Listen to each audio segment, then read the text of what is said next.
අර වගේ මඤ්ඤොක් වලින් ටෙම්පරාදුවක් හදන්නට ඔයාලා දන්නවද? ඒගොල්ලෝ මේ වීඩියෝ කරනකම් බලන්න. ඉතින් යාළුවනේ කොහොමද ඔයාලට අද මම රසමරස කෑමක් හදන්න මේ තමයි දැක්කේ.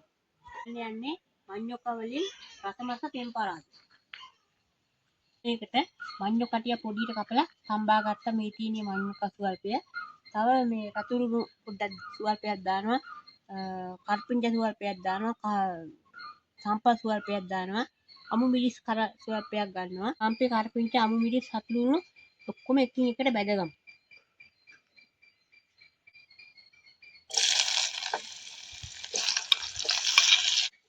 ඉතින් මේ බැදගත් හතරුණු ටික ඔක්කොම බා ගන්න. කර්පිංච ටික බැදගමු.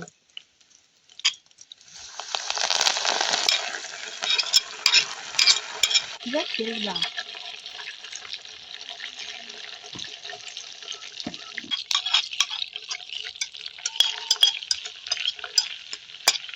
හදන්නයි යන්නේ. දැන් අපි මේ ඔක්කොම එකින් එකට දාමු.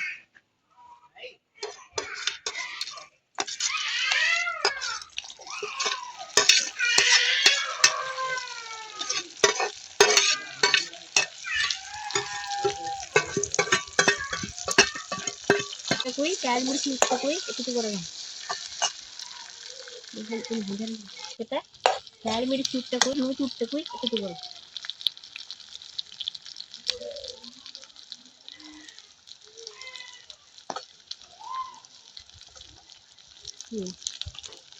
මේකට කැල් මිරි චුට්ටක් එකතු කරමු.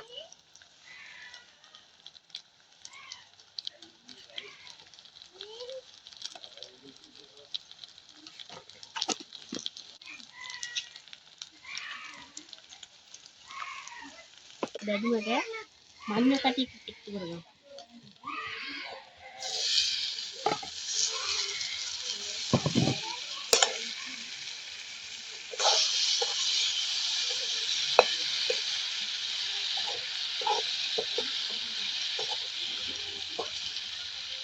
දැන් අපි ටෙම්පරාදුව හදලා ඉවරයි.